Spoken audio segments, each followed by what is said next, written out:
మన Varahi sales grand festive celebrations ప్రతి 10,000 రూపాయల కొనుగోలుపై ఒక బంగారు నాణెం ఉచితం. ఈ ఆఫర్ జనవరి 15 వరకు మాత్రమే.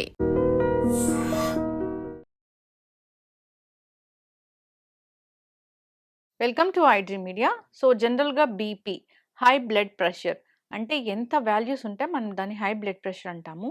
ఎందుకు చాలా మందిలో ఈ బ్లడ్ ప్రెషర్ అనేది ఉంది? సో ఇది ఎప్పుడు డేంజరు? కాంప్లికేషన్స్ ఏమొస్తాయి హై బ్లడ్ ప్రెషర్ ఉంటే?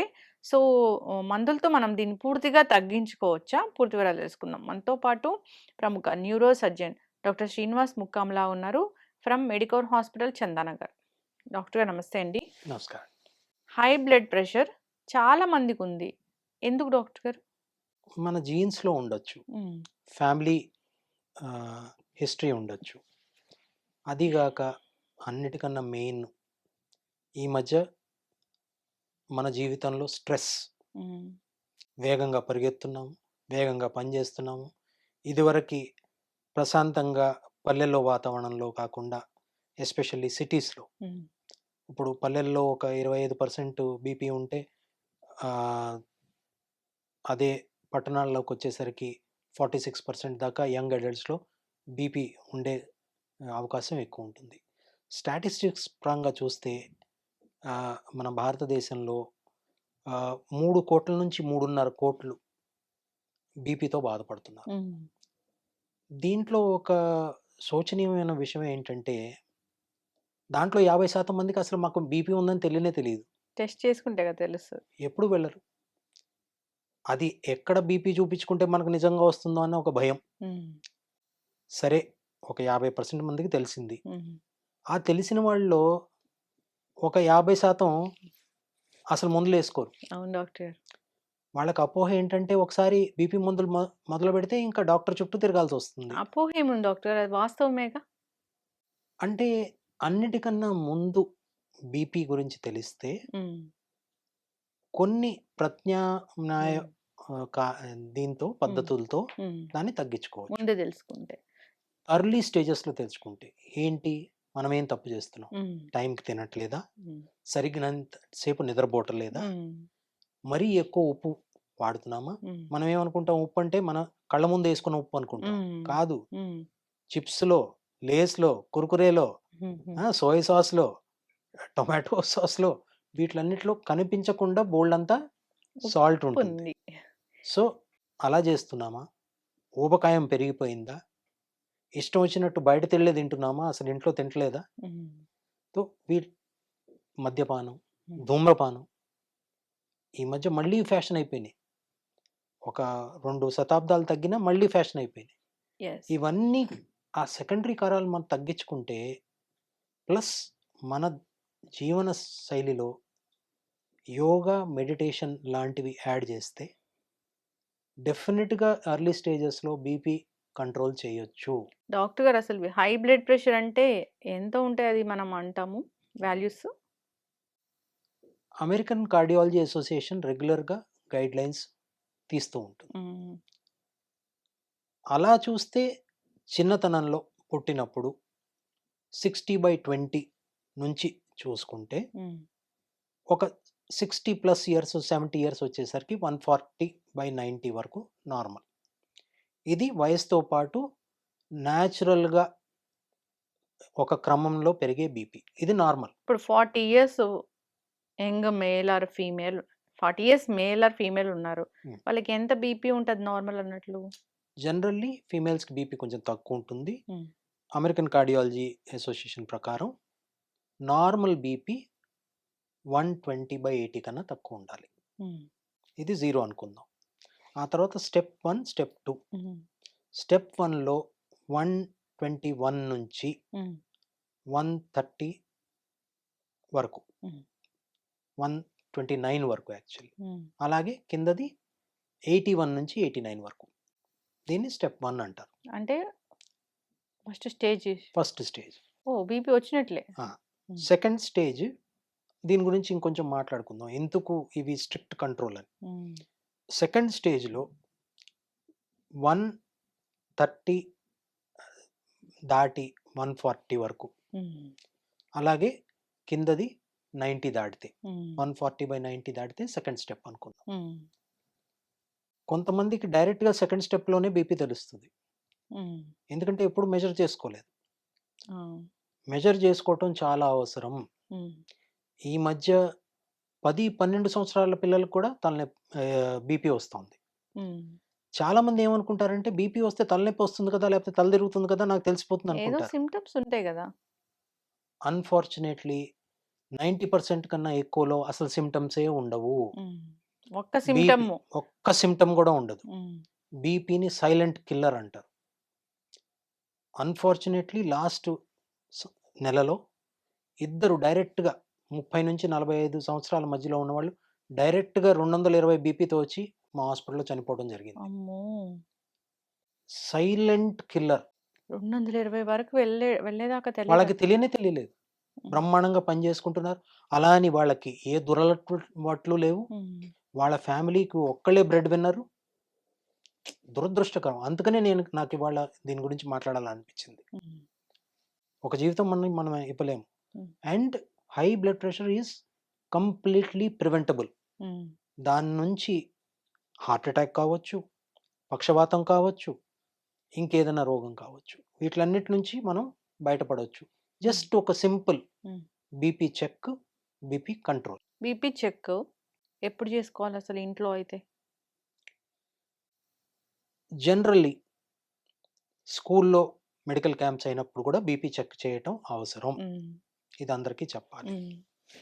ఒక 30 సంవత్సరాలు, 25 సంవత్సరాలు దాటిన తర్వాత ఈ మధ్య చాలా హ్మ్. స్ట్రెస్ పెరిగిపోయింది కాబట్టి, ప్రతి సంవత్సరం ఒక్కసారన్నా బీపీ చూడటం అనివార్యం అయిపోయింది. హ్మ్. నేను ఆర్మీ నుంచి రిటైర్ అయ్యాను. ఆర్మీలో ఒక 30 సంవత్సరాల తర్వాత ప్రతి 5 సంవత్సరాలకి ఒక 45 సంవత్సరాల దాకా రెగ్యులర్ యాన్యువల్ మెడికల్ చెకప్ ఉంటుంది. ఆ తర్వాత ప్రతి 2 సంవత్సరాలకి ఒకసారి ఉంటుంది. 50 దాటిన తర్వాత ప్రతి సంవత్సరం ఉంటుంది. హ్మ్. కానీ ఈ మధ్య ఇది కూడా సరిపోయేటట్లేదు. హ్మ్. ప్రతి సంవత్సరం 25 దాటిన తర్వాత హ్మ్. డెఫినిట్‌గా బీపీ చూసుకోవాలి. ఏదన్నా పిల్లలు తలనొప్పితో వాటితో బాధపడుతుంటే డెఫినిట్‌గా బీపీ చెక్ చేయించుకోవడం బెటర్. ఫ్యామిలీ హిస్టరీ ఉందంటే చిన్న పిల్లల నుంచే చూసుకోవడం మొదలుపెట్టాలి. 10, 12 సంవత్సరాల నుంచి. బీపీ చూడటం ఎలా? ఇదో పెద్ద ఇది. హ్మ్. డాక్టర్ దగ్గరికెళ్లి చూపించుకోవాలా? హ్మ్. పక్కనున్న నర్స్‌తో చూపించుకుంటే ఓకేనా? హ్మ్. లేపోతే ఎలక్ట్రానిక్ బీపీ అపారటస్‌తో చూపించుకోవచ్చా?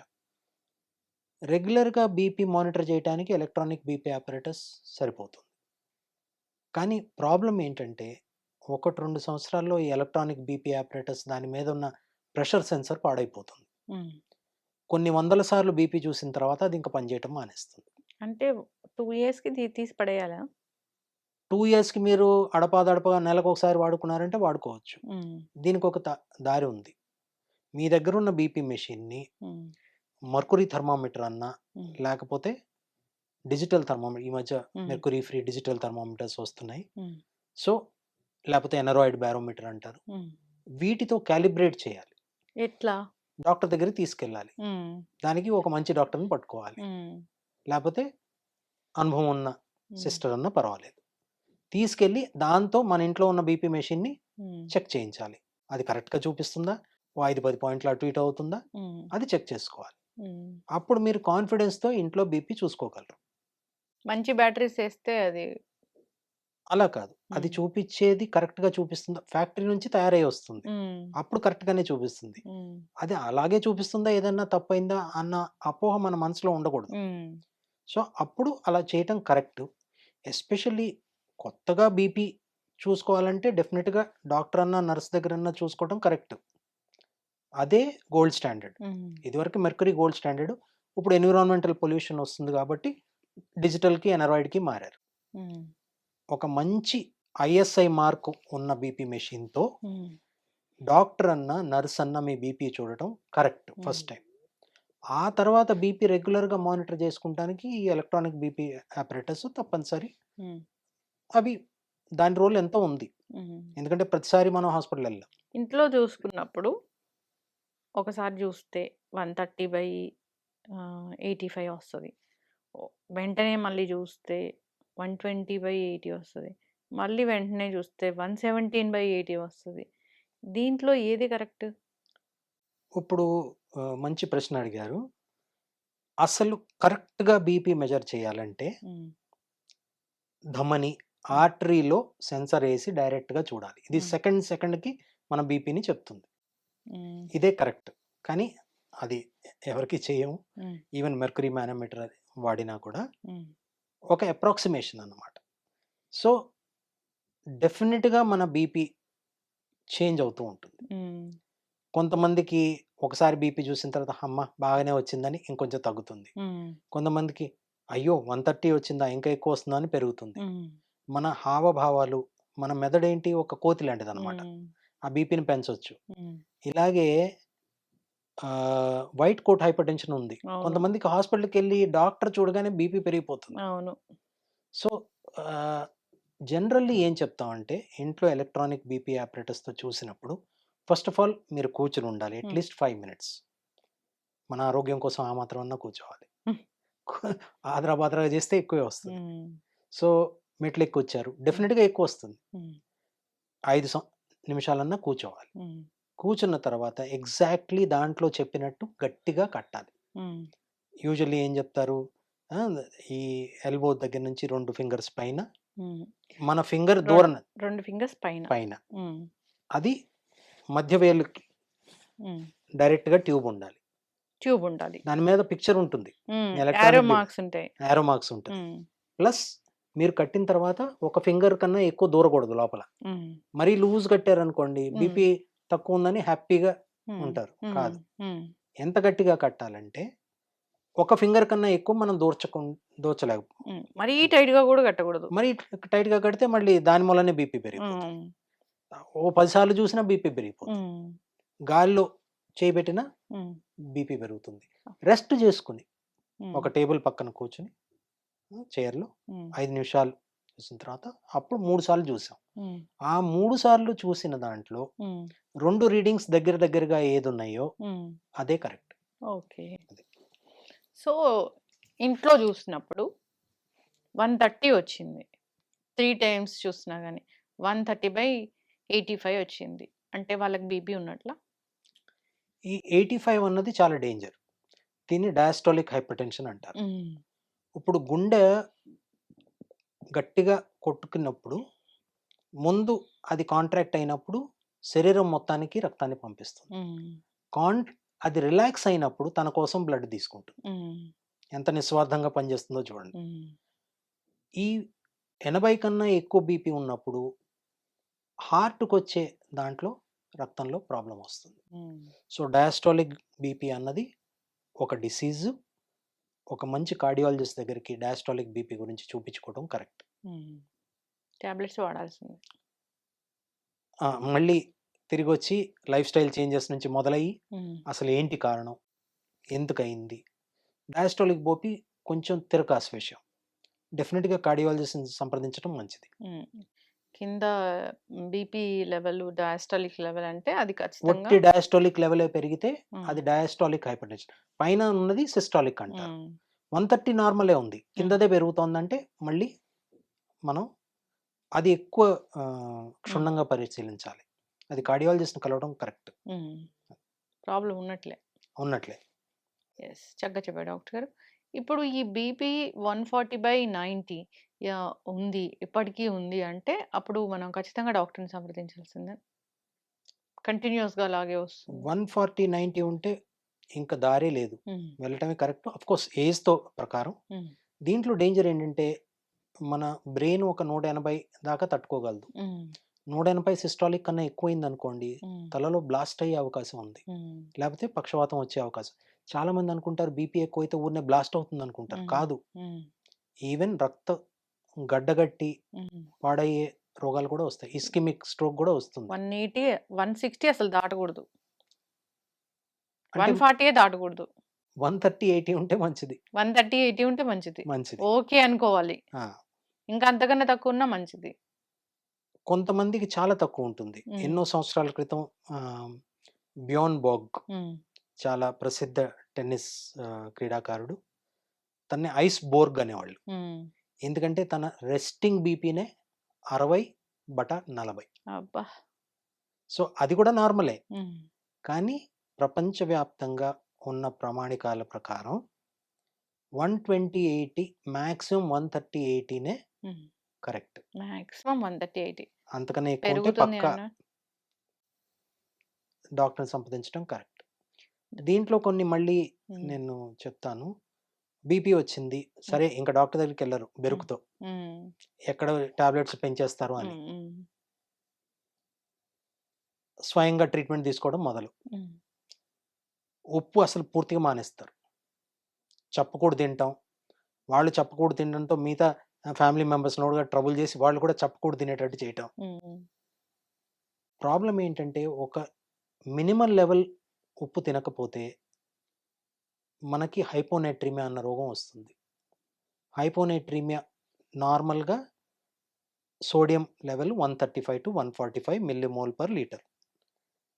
125 కన్నా తక్కువైతే నీరసం, హ్మ్. Muscle cramps. హ్మ్. 120 కన్నా తక్కువైతే అప్పుడప్పుడు ఫిట్స్ రావటం. హ్మ్.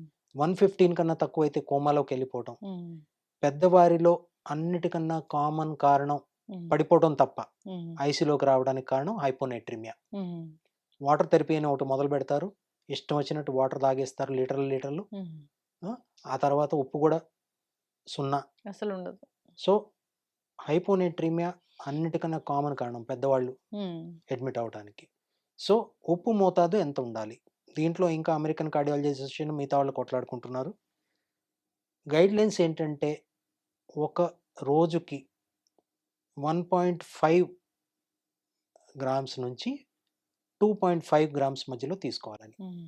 అమెరికన్ కార్డియాలజీ అసోసియేషన్ వాళ్ళు మరీ తక్కువ చెప్తారు. హ్మ్. 1.5 అంటున్నారు వాళ్ళు. కానీ అప్ టు 2.5 గ్రామ్స్ అంటే అర టీ స్పూన్ వరకు మనం సోడియం వాడొచ్చు హ్మ్. సేఫ్‌గా. కళ్ళ ముందు మనం వేసుకోకూడదు ఉప్పు. ఓకే. ఉప్పు ఎక్కువగా ఉన్నవి మనం తినకూడదు. డాక్టర్ గారు, ఇప్పుడు బీపీ టాబ్లెట్స్ రాసారు. ఏదైనా కారణం వల్ల బీపీ వచ్చింది. రాసినప్పుడు అది జీవితాంతం వాడాల్సిందేగా మరి? ఇప్పుడు దీంట్లో ప్రివెంటబుల్ కాజెస్ మన స్ట్రెస్ తగ్గితే చాలామంది అనుకుంటారు హ్మ్. స్ట్రెస్ ఎలా తగ్గుతుంది అని. నేను ఒక ఎగ్జాంపుల్ మీకు చెప్తాను. ఒక పేషెంటు రోజు 60 కిలోమీటర్ల పైకి కిందకి ఢిల్లీ అనుకుందాం హ్మ్. చాలా కామన్. బాంబే అనుకుందాం చాలా కామన్. రోజుకి 60 కిలోమీటర్ల పైన కింద. హ్మ్.